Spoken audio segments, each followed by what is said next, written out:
Terima kasih Tuhan untuk karya penebusan-Mu yang Kau nyatakan dalam hidup kami. Oleh karena penebusan-Mu kami dibebaskan. Oleh karena pengorbanan-Mu kami dibenarkan. Oleh karena darah-Mu yang tercurah kami disembuhkan, kami dilepaskan Tuhan. Dan oleh karena salib Kristus kami memperoleh hidup yang kekal. Terima kasih Tuhan. Pagi hari ini kami siap untuk diberkati oleh kebenaran firman-Mu. Urapi hamba-Mu, urapi firman-Mu, urapi kami semua yang akan menerima firman-Mu pada pagi hari ini Tuhan. Segala pekerjaan iblis kami ikat di dalam nama Tuhan Yesus.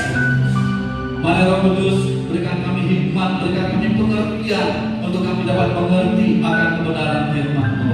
Kami buka hati kami untuk firman-Mu saat ini Tuhan. Di dalam nama Tuhan Yesus Kristus yang mengucap syukur dan kami beralaskan doa ini. Mari semua kita yang percaya berkati Tuhan dan siap untuk diberkati oleh firman Tuhan bersama-sama katakan amin. Puji nama Tuhan. Silakan saudara boleh duduk kembali.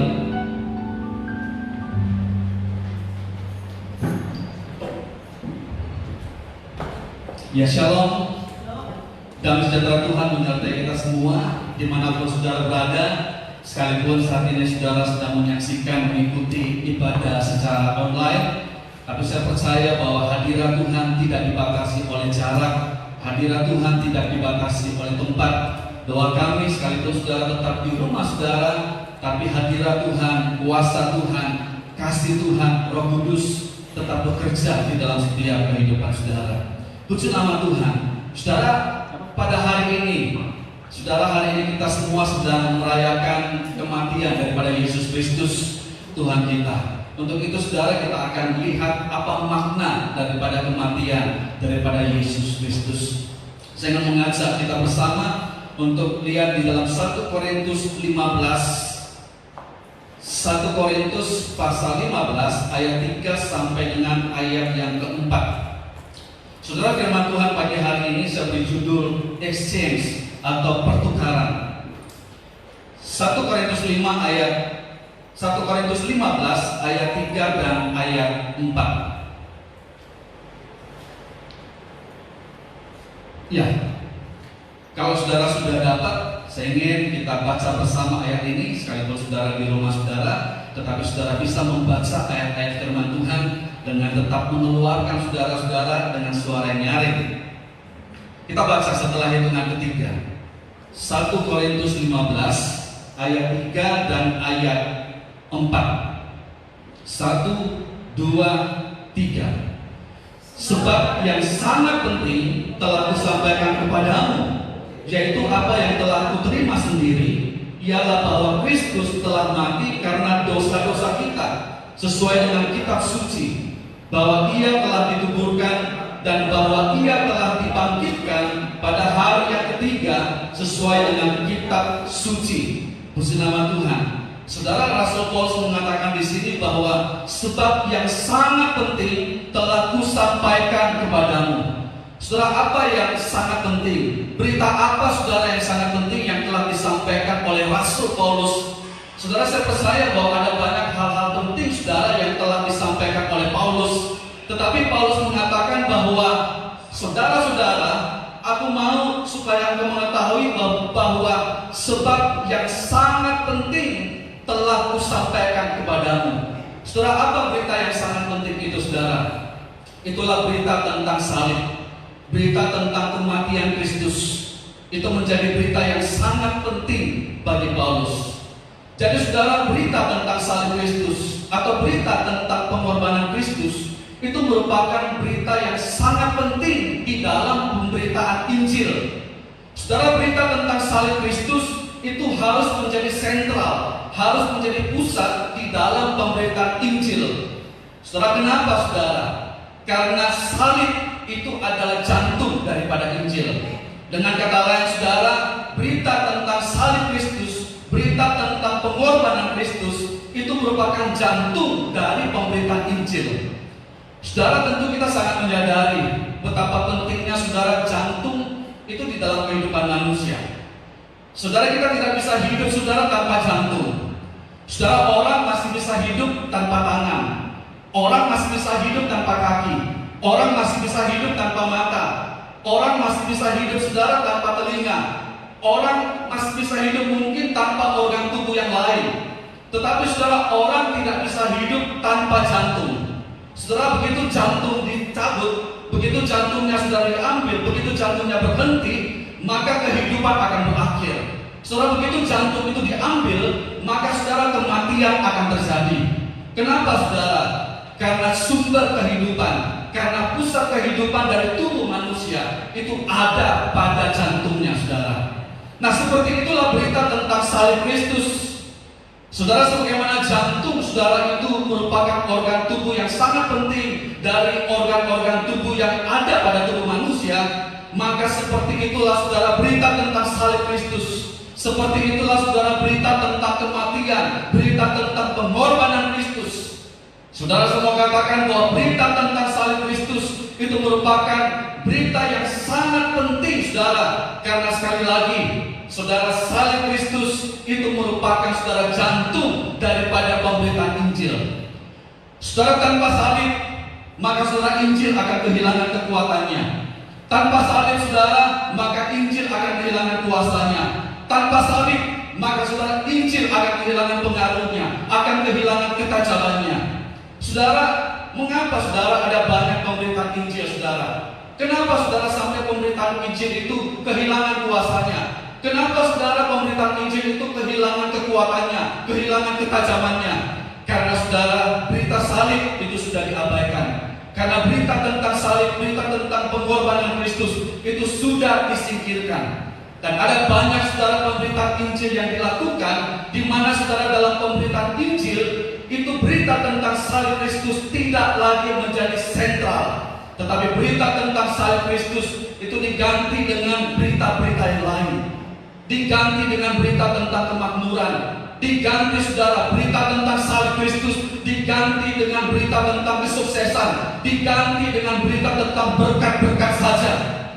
Saudara, saya tidak mengatakan bahwa berita tentang kemakmuran atau berita tentang kesuksesan itu salah.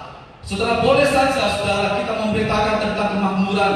Boleh saja dalam pemberitaan Injil itu saudara kita menyampaikan berita tentang keberhasilan, berita tentang berkat-berkat. Tapi yang saya mau katakan saudara, bahwa yang namanya kemakmuran, yang namanya kesuksesan, yang namanya berkat-berkat itu hanya bonus.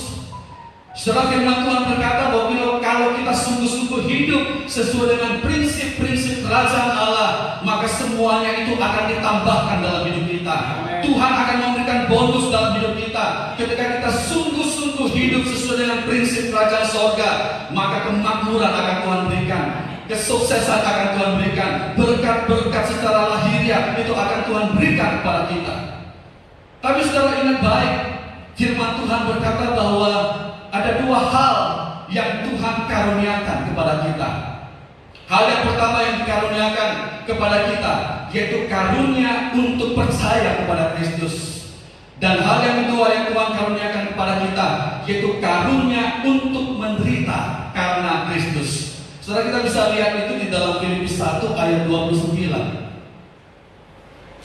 Di dalam Filipi 1 ayat 29. Demikian firman Tuhan, Filipi 1 ayat 29, sebab kepada kamu dikaruniakan bukan saja untuk percaya kepada Kristus, melainkan juga untuk menderita untuk Dia. Jadi saudara, inilah dua hal yang Tuhan karuniakan kepada kita. Yang pertama, kita dikaruniakan untuk percaya kepada Kristus. Saudara, mengapa saudara dikaruniakan? Tujuan daripada kita dikaruniakan percaya kepada Kristus yaitu supaya kita memperoleh hidup yang kekal. Kita dikaruniakan untuk percaya kepada Kristus yaitu supaya kita memperoleh keselamatan. Sebab saudara, di luar daripada Kristus tidak ada keselamatan. Saudara, keselamatan, kehidupan yang kekal itu hanya akan kita peroleh, hanya akan kita nikmati ketika kita percaya dan menerima Yesus sebagai Tuhan dan Juru Selamat di dalam kehidupan kita. Nah, ini karunia yang pertama yang Tuhan karuniakan kepada kita, yaitu karunia untuk percaya kepada Kristus. Saudara, kita bersyukur karena kita adalah orang-orang yang telah dipilih oleh Kristus dan kita adalah orang-orang yang telah menerima Kristus di dalam setiap kehidupan kita sebagai Tuhan dan Juru Selamat kita. Dan saudara, karena kita memiliki Kristus, karena kita percaya kepada Kristus, maka keselamatan, kehidupan yang kekal itu menjadi milik kita, saudara. Nah, tetapi saudara, selain kita dikaruniakan untuk percaya kepada Kristus, Tuhan mengaruniakan hal yang kedua kepada kita, yaitu Tuhan mengaruniakan kepada kita untuk menderita untuk Dia. Apa tujuannya, saudara? Kita dikaruniakan untuk menderita untuk Kristus. Saudara, karunia untuk menderita untuk Kristus itu bertujuan supaya kita bisa memperoleh pahala. Ini berkaitan, saudara, dengan upah. Ini berkaitan, saudara, dengan mahkota yang Tuhan sediakan bagi kita. Firman Tuhan berkata bahwa jikalau kita setia, kalau kita bertahan di dalam kesukaran, kalau kita bertahan, saudara, di dalam pencobaan, maka saudara, ada upah yang telah Tuhan sediakan. Ada berkat, ada mahkota kehidupan, ada mahkota kebenaran, dan ada mahkota yang lain, saudara, yang Tuhan sediakan bagi kita. Bahkan firman Tuhan berkata bahwa jikalau kita bersedia menderita bersama Kristus, maka kita akan ikut memerintah bersama-sama dengan Kristus. Amin, saudara. Itu sebabnya sekali lagi saya mau katakan bahwa berita tentang salib Kristus itu merupakan berita yang sangat penting di dalam pemberitaan Injil. Itu sebabnya tidak salah, saudara, kalau Paulus berkata bahwa aku telah menyampaikan sesuatu yang sangat penting kepadamu, yaitu tentang kematian Kristus. Saudara, bagi Kristus, pengorbanan Kristus. Bagi Paulus, saudara, pengorbanan Kristus, salib Kristus itu adalah segala-galanya bagi hidupnya. Puji nama Tuhan. Katakan bersama-sama, Bapak Ibu Saudara sekalian. Katakan, salib Kristus adalah segala-galanya bagi hidupmu. Sekali lagi dengan iman, saudara, katakan, salib Kristus adalah segala-galanya bagi hidupmu. Ya, puji nama Tuhan. Nah, saudara, sekarang saya ingin langsung kepada inti dari apa yang ingin saya sampaikan pada pagi hari ini. Saudara, hari ini kita semua, seluruh dunia, saudara, sedang merayakan kematian daripada Yesus Kristus. Sekalipun saat ini kita merayakan Jumat Agung dengan cara yang berbeda, kita tidak bisa beribadah secara korporat, kita tidak bisa merayakan, saudara, kematian Kristus secara korporat. Sekalipun kita di rumah-rumah kita mengikuti ibadah secara online, tetapi saudara, hari ini kita semua punya tujuan yang sama, yaitu kita sedang merayakan kematian daripada Yesus Kristus Tuhan kita. Nah, saudara, ada hal yang perlu kita ketahui dari kematian Kristus. Saudara, kita perlu mengetahui, saudara, bahwa kematian Kristus itu tidak sama. Kematian Yesus Kristus itu berbeda, saudara, dengan kematian semua manusia. Saudara, Yesus mati, kita perlu tahu bahwa Yesus mati, saudara, bukan karena usia lanjut. Ada banyak, saudara, manusia yang mati, orang yang meninggal karena usianya sudah lanjut, karena usianya sudah masuk di usia 70, ada 80, karena usia yang sudah lanjut, akhirnya membuat, saudara, secara fisik orang itu semakin menurun, semakin drop, dan akhirnya orang itu meninggal, mati karena usia lanjut. Tapi kita perlu tahu bahwa Yesus mati bukan karena usia lanjut. Karena Yesus mati dalam usia 33,5 tahun. Masih sangat muda, saudara. Kemudian, saudara, Yesus juga mati bukan disebabkan karena sakit. Saudara, banyak orang mati disebabkan karena sakit. Entah itu karena sakit paru-paru, sakit jantung, sakit kanker. Dan hari-hari ini, saudara, ada banyak orang yang mengalami kematian disebabkan karena virus COVID-19. Tapi, saudara, Yesus mati bukan karena sakit. Yesus mati bukan karena virus. Kemudian, saudara, Yesus mati bukan karena kecelakaan. Saudara, banyak orang yang di luar sana mati karena kecelakaan, mati karena ditabrak, mati karena kecelakaan lalu lintas, mati karena menabrak. Yesus mati bukan karena kecelakaan. Yesus, saudara, juga bukan mati karena bunuh diri, saudara. Yesus juga mati, saudara, bukan karena ada suatu dosa atau karena ada suatu kejahatan yang dilakukan. Saudara, banyak orang yang akhirnya mati di luar sana karena perbuatan mereka sendiri, karena kejahatan, karena dosa mereka, karena mereka menjadi bandar narkoba, mereka menjadi pengedar narkoba, saudara, sehingga karena kejahatan mereka itu mereka dihukum Tapi Yesus mati bukan karena kejahatan yang dilakukan. Yesus mati, saudara, bukan karena usia lanjut. Nah, pertanyaannya, saudara, kalau begitu, saudara, Yesus mati untuk apa? Yesus mati, saudara, dengan maksud tujuan apa? Nah, ini, saudara, yang perlu kita perhatikan, yang perlu kita ketahui bersama-sama, saudara, lewat perayaan Jumat Agung pada pagi hari ini, saudara. Nah, saudara, perhatikan, kalau kita lihat di Bukit Golgota, saudara, saya mau tanya, ada berapa salib yang terdapat di atas Bukit Golgota? Saudara, di atas Bukit Golgota itu ada 3 salib. Salib yang pertama, yaitu salib yang berada di tengah, itu adalah salib daripada Yesus. Dan ada 2 salib di samping kiri kanan Yesus.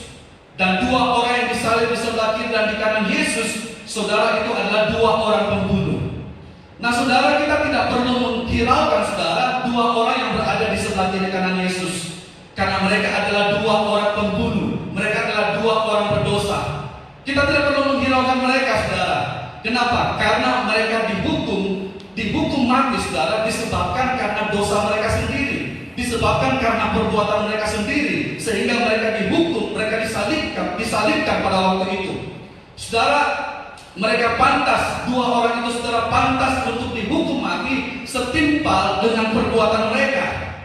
Mereka harus bayar dengan nyawa mereka, saudara, karena perbuatan yang telah mereka lakukan, karena dosa, karena kejahatan yang mereka lakukan.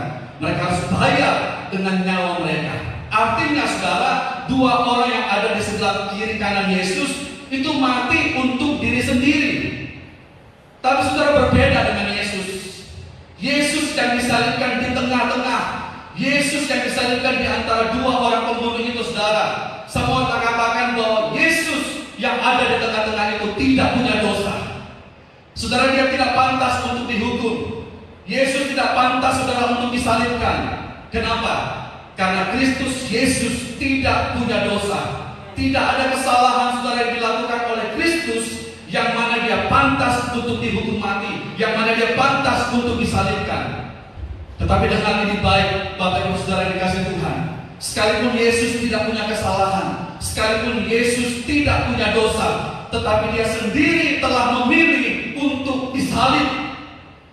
Kita bisa lihat, saudara, di dalam Alkitab, saudara, ada 4 orang saksi yang memberikan kesaksian bahwa Yesus Kristus itu tidak punya kesalahan yang mana dia pantas untuk disalibkan. Orang yang pertama yaitu Pilatus. Saudara bisa baca, saudara bisa catat saja ayatnya. Saksi yang pertama yang memberikan kesaksian bahwa Yesus bersih dari dosa, Yesus tidak punya kesalahan, yaitu Pilatus. Orang yang kedua yaitu Herodes. Pilatus itu ayatnya di dalam Lukas pasal 23 ayat 4 dan Lukas pasal 14 ayat 22. Di situ saudara bisa baca bagaimana Pilatus memberikan kesaksian bahwa Yesus tidak punya kesalahan sedikit pun. Kemudian orang yang kedua, saksi yang kedua yang memberi kesaksian bahwa Yesus tidak punya salah, Yesus tidak punya dosa, yaitu Raja Herodes sendiri. Saudara bisa lihat kesaksian daripada Herodes itu dalam Lukas 23 ayat 15. Kemudian, saudara, saksi yang ketiga yang memberi kesaksian bahwa Yesus tidak punya salah, yaitu seorang pembunuh yang berada di sebelah Yesus, yang disalibkan di sebelah Yesus. Salah seorang pembunuh yang ada di samping Yesus juga bersaksi bahwa orang ini, bahwa Yesus yang disalibkan itu tidak punya kesalahan. Itu kita bisa lihat, saudara, dalam Lukas 23 ayat 40 sampai ayat 43. Kemudian saksi yang keempat atau saksi yang terakhir yang memberi kesaksian bahwa Yesus tidak punya salah, yaitu kepala pasukan di dalam Lukas 23 ayat yang ke-47. Jadi, saudara, Yesus tidak punya dosa, Yesus tidak berbuat jahat, tidak ada satu kesalahan pun yang mana Yesus pantas untuk dihukum dan disalibkan. Nah, kalau gitu, saudara, pertanyaannya, Yesus mati untuk siapa? Saudara, kalau 2 orang pembunuh yang ada di samping kiri, yang ada di samping kanan Yesus, jelas 2 orang pembunuh ini, saudara, mati untuk diri mereka sendiri. Mereka mati karena dosa, karena perbuatan mereka. Kalau gitu saudara, Yesus mati untuk siapa? Saudara, firman Tuhan memberikan jawaban kepada kita. Yesus mati untuk saudara dan saya. Yesus mati saudara untuk semua umat manusia yang ada di muka bumi ini. Itulah tujuan daripada kematian Yesus. Dan inilah yang membedakan saudara kematian Yesus dengan kematian daripada semua orang, semua manusia yang ada di muka bumi ini sejak ada saudara. Tidak ada orang yang bisa mati sama seperti Yesus. Kenapa? Karena Yesus mati untuk dosa-dosa kita saudara. Kita lihat di dalam 1 Korintus 15 ayat 3. 1 Korintus 15 ayat 3.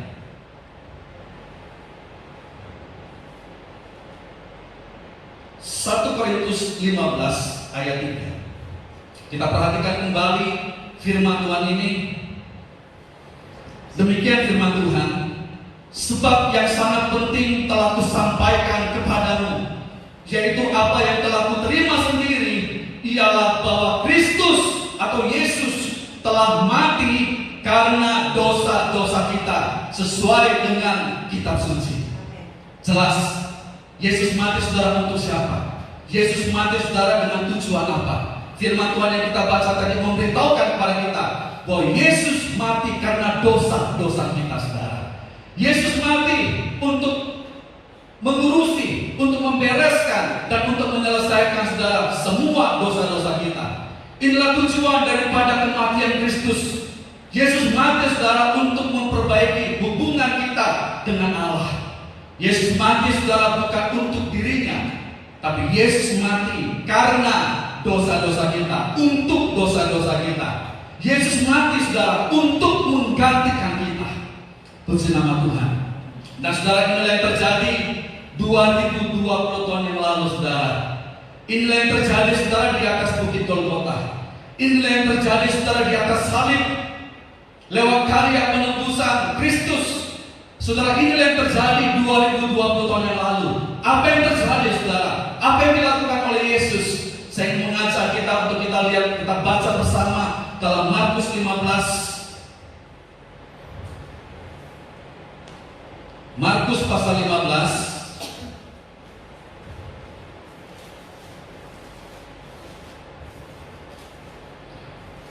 Markus 15 ayat 7. Markus 15 ayat 7, demikian firman Tuhan. Dan pada waktu itu adalah seorang yang bernama Barabas sedang dipenjarakan bersama beberapa orang pemberontak lainnya. Mereka telah melakukan pembunuhan dalam pemberontakan. Kita loncat saudara di dalam ayat 9. Pilatus menjawab mereka dan bertanya, apakah kamu menghendaki supaya kubebaskan raja orang Yahudi ini? Kemudian kita lompat langsung ayat 11 sampai dengan ayat 15. Tetapi imam-imam kepala menghasut orang banyak untuk meminta supaya Barabaslah yang dibebaskannya bagi mereka. Pilatus sekali lagi menjawab dan bertanya kepada mereka, jika begitu, apakah yang harus kuperbuat dengan orang yang kamu sebut raja orang Yahudi ini? Maka mereka berteriak lagi, katanya, salibkanlah dia. Lalu Pilatus berkata kepada mereka, tetapi kejahatan apakah yang telah dilakukannya? Namun mereka makin keras berteriak, salibkanlah dia. Dan oleh karena Pilatus ingin memuaskan hati orang banyak itu, ia membebaskan Barabas bagi mereka. Tetapi Yesus disesahnya, lalu diserahkannya untuk disalibkan. Puji nama Tuhan. Saudara, apa yang terjadi 2020 tahun yang lalu? Saudara, ini yang terjadi. Ini yang dicatat oleh Alkitab, yang dikatakan oleh firman Tuhan. Saudara, pada waktu itu, kepada masa Pilatus memperhadapkan seorang penjahat besar yang bernama Barabas. Saudara, Pilatus berpikir saudara bahwa orang banyak pada waktu itu pasti akan memilih supaya Yesus dibebaskan daripada Barabas yang dibebaskan. Ya, karena Barabas ini adalah orang jahat, dia adalah seorang pemberontak. Kalau seandainya Barabas dibebaskan, maka itu berarti kota bisa menjadi kacau lagi. Tetapi apa yang terjadi saudara? Ternyata Pilatus kecelek. Pilatus salah. Dia berpikir bahwa orang banyak itu memilih Yesus untuk dibebaskan, tapi ternyata yang terjadi sebaliknya. Orang banyak itu saudara bukannya memilih Yesus untuk dibebaskan, tapi orang banyak pada waktu itu, masa pada waktu itu lebih memilih supaya Barabas yang dibebaskan. Saudara, mestinya Yesus yang dibebaskan saudara, tapi yang terjadi justru sebaliknya. Barabas, penjahat yang besar itu saudara, justru yang dilepaskan saudara. Mestinya Barabas yang pantas untuk dihukum mati, tapi ternyata saudara, mereka lebih memilih untuk supaya Barabas dibebaskan saudara. Nah saudara, inilah yang terjadi pada waktu itu, yaitu di mana saudara, Barabas berdiri di tempat daripada Yesus, sementara Yesus berdiri di tempat daripada Barabas. Dan saudara, inilah yang terjadi dan inilah yang disebut dengan pertukaran, di mana saudara pada waktu itu, ketika Barabas berdiri di tempat daripada Yesus, saudara, anugerah diberlakukan atas Barabas, sementara hukuman diberlakukan terhadap Yesus. Saudara, pengampunan diberlakukan atas Barabas, sementara saudara, keadilan diberlakukan atas Yesus. Saudara, kelepasan diberlakukan atas Barabas, kasih karunia diberlakukan atas Barabas, keselamatan diberlakukan atas Barabas, sementara saudara, kematian diberlakukan atas Yesus Kristus.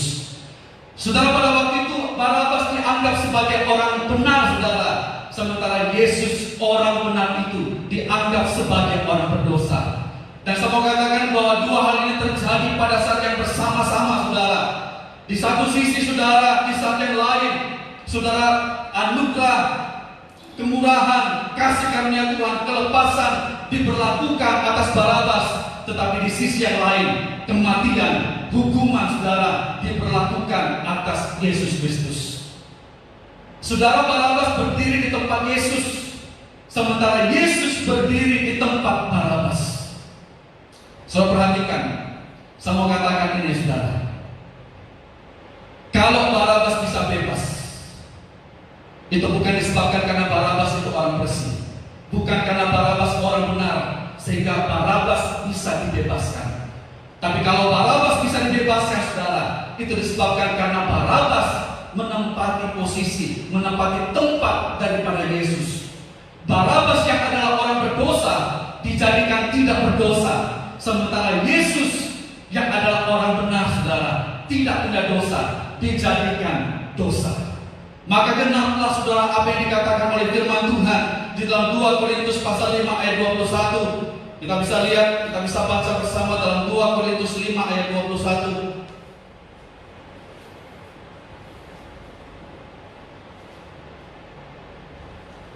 2 Korintus 5 ayat 21. Demikian firman Tuhan, 2 Korintus 5 ayat 21. Dia yang tidak mengenal dosa telah dibuatnya menjadi dosa karena kita, supaya dalam Dia kita dibenarkan oleh Allah. Puji nama Tuhan.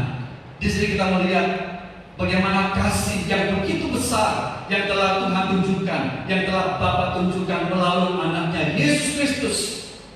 Saudara, Yesus yang tidak berdosa rela dijadikan dosa. Supaya apa? Supaya Barabas dibebaskan, supaya Barabas tidak dihukum, supaya Barabas tidak disalibkan. Saudara, siapa itu Barabas? Barabas itu mewakili saudara dan saya. Barabas itu mewakili saudara semua umat manusia yang ada di muka bumi ini. Itu sebabnya saudara semua katakan bahwa setiap kali saudara ketika kita melihat salib Kristus, maka ketahuilah saudara bahwa sesungguhnya seharusnya kitalah yang harusnya berada di salib itu. Seharusnya saudara kitalah yang dihukum. Seharusnya saudara kitalah yang menerima penghukuman saudara. Sekali lagi saudara, setiap kali saudara ketika kita melihat salib Kristus, maka seharusnya saudara bukan Yesus yang berada di salib itu. Yesus tidak pantas mati. Yesus tidak pantas disalibkan. Yesus tidak pantas untuk dihukum mati. Harusnya saudara dan saya yang harusnya dihukum mati. Harusnya saudara dan saya yang disalibkan. Tetapi saudara, karena kasih-Nya yang besar, kita semua dibebaskan. Kita semua dibenarkan. Kita beroleh anugerah Tuhan. Sehingga oleh anugerahnya saudara, kita tidak jadi dihukum. Kita tidak binasa, tapi kita memperoleh hidup yang kekal. Amin saudara. saudara. Barabas dibebaskan saudara bukan tanpa harga. Saudara, kalau hidup kita bisa dibebaskan, hidup kita saudara bisa disebut sebagai orang benar. Saya mau katakan bahwa hidup kita dibebaskan saudara bukan tanpa harga, tidak dengan cuma-cuma, tetapi Barabas dibebaskan itu dengan harga yang mahal. Saudara, apa harganya? Harganya saudara bukan dibayar dengan uang. Harga yang mahal itu saudara bukan dibayar dengan emas, bukan dengan uang saudara, tetapi harga yang mahal untuk membebaskan Barabas, untuk membebaskan hidup saudara dan saya, itu dibayar dengan pengorbanan Kristus, dibayar dengan darah Yesus yang tercurah di atas kayu salib lewat kematiannya saudara. Kita bisa lihat dalam 1 Petrus 1 ayat 18 sampai ayat 19. 1 Petrus 1 ayat 18 sampai dengan ayat yang ke-19.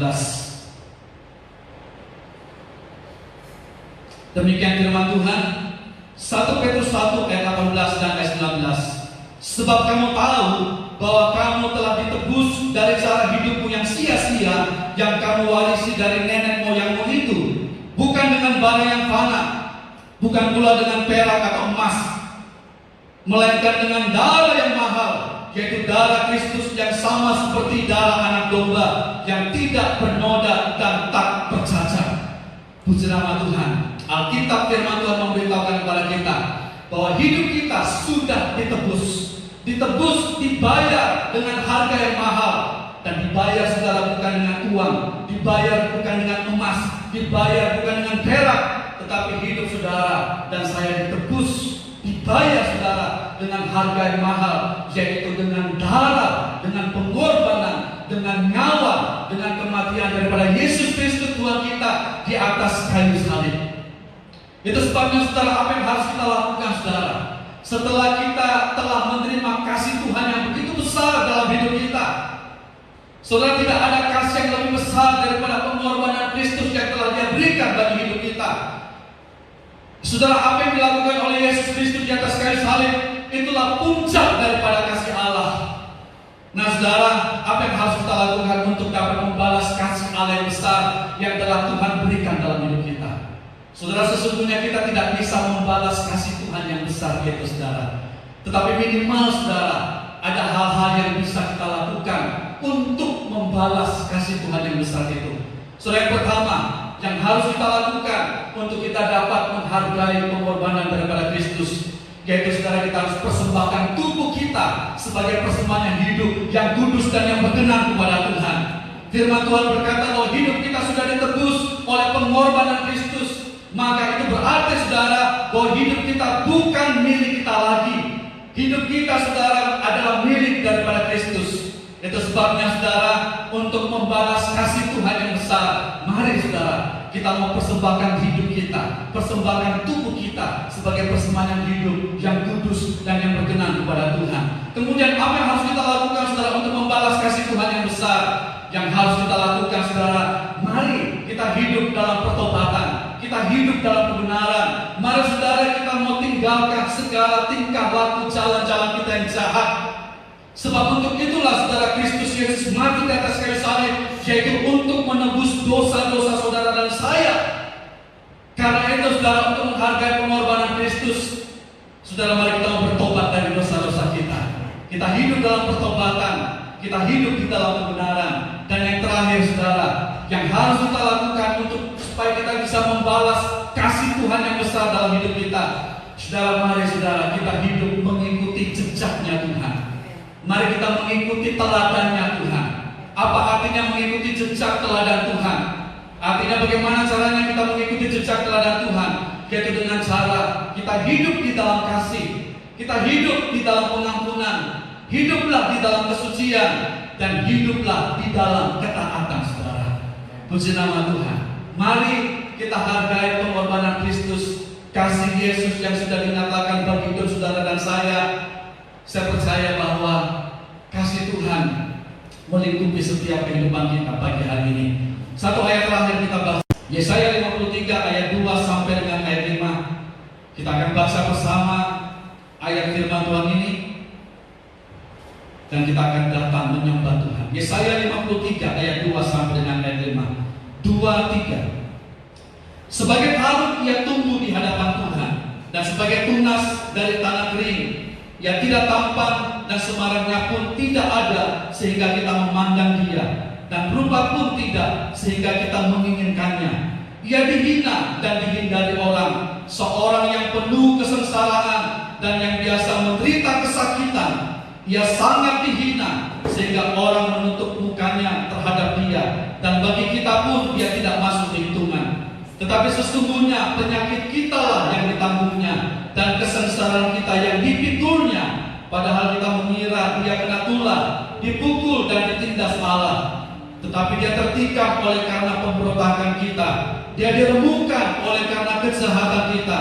Ganjaran yang mendatangkan keselamatan bagi kita ditimpakan kepadanya, dan oleh bilur-bilurnya kita menjadi sembuh. Amin firman Tuhan. Tuhan memberkati kita semuanya. Mari kita akan menyembah Tuhan bersama-sama.